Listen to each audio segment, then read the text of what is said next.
Hello, children. Today we shall continue the same chapter, that is trade to territory. That this is the second part of this trade to territory chapter. In first part, we have discussed that how Britishers entered into India, and their intention was not to occupy India. Their intention was to start trade commerce with India. And what happened after this? What happened? But many people, many European countries came to India for the same purpose, and then rivalries started amongst them. And to protect themselves, they started building fort, and they started keeping weapons with them, which was not liked by the local ruler. Then what happened? We are going to study. The first English factory was set up on the banks of the river Hooghly in 1651. Okay. And then Britishers started bribing the Mughal officials to get some concession for the trading purpose. And Aurangzeb, he issued one royal order which was known as Farman, and it gave the power to the Britishers, to the East India Company, to trade with duty free. Okay, without giving any tax, they can do the trading. But instead of that, given that concession was given to company only, but the private people also, this private persons, what they wanted to do this type of business, though those people also not wanted to give the tax, which was not liked by the local rulers. But they were not saying anything because the Farman was issued by Aurangzeb. But when Aurangzeb died, then many many kings, Jamidar, Subedars, you know that many people rose to power. Like that, Bengal also got the power. Bengal also started opposing the activities of these Britishers. That fortification and the doing the trade by not giving any tax, it was opposed by the Bengal Nawab. Okay, Bengal Nawab asserted their power and autonomy after Aurangzeb, and and they started opposing this thing. After that, Bengal Nawab, initially Bengal Nawab, who was the Bengal Nawab that time? Murshid Kulli Khan. He was followed by Alivardi Khan, and then Sirajuddaulah. Those Nawabs, they started opposing Britishers. But Britishers also did not like this, that they should be opposed by anyone. So what happened? Britishers started bribing Mughal officials, and he started bribing, and the military leader of one Nawab, Sirajuddaulah, and that Mir Jafar, the military leader of Nawab, was bribed by the Britishers, and in the Battle of Plassey, this Mir Jafar knowingly he was defeated, and that Sirajuddaulah Nawab was assassinated in this battle. During their controversy only, Robert Clive led the Battle of Plassey in the year 1757. You see, 1757 Battle of Plassey took place, and in that battle, Mir Jafar knowingly he was defeated by the Britishers, and it was the first success of Britishers over Indian.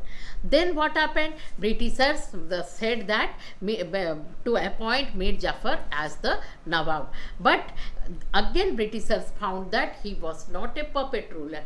He was not a puppet ruler, means he was not doing all the things whatever Britishers were saying, and then Britishers lost their faith on him, and again Britishers dethroned Mir Jafar, and Britishers again gave the Nawabship to the Mir Qasim. And again that Mir Qasim also proved to be disloyal. Then again they installed Mir Jafar. Mir Jafar was reinstalled. Such type of things Britishers started doing, and they automatically, they means they were inside the Indian politics, and they started annexing one by one area from the Indian. Okay, and the company rarely launched a direct military attack on any unknown territory. Instead, it used a variety of political, economic, and diplomatic methods to extend its influence before annexing in Indian kingdom. Number one, that one, subsidiary alliance. Okay, subsidiary alliance is a system. According to this alliance, Indian rulers were not allowed to keep any weapons with them. They had got the protection.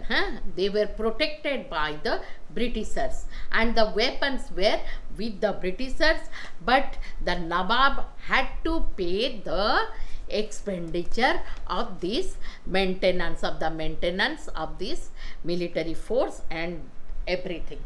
And if the Nawab failed to pay the money for that, if the Indian rulers failed to make payment, then part of that territory was taken away as penalty. For example, the Nawab of Awadh was forced to give up his territory.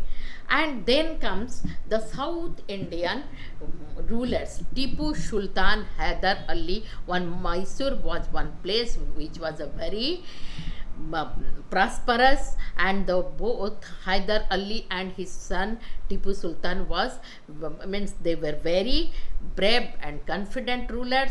They did not like the policy of Britishers. I am just touching the points, and in detail we are going to study in your Google Meet class. And those Mysore, that he was known as Tiger of Mysore. He did not like the policy of Britishers, and he fought against Britishers, and in the first war he won, and the second war he also defeated. Then many types of policy the Britishers started, through which they could annex the territory. That is the doctrine of paramountcy, doctrine of lapse. Doctrine of lapse was introduced by Lord Dalhousie. If one king had no son or daughter, they could not adopt any other person as their son or daughter. That if any king had no issues, that area also automatically would be annexed with the Indian kingdom.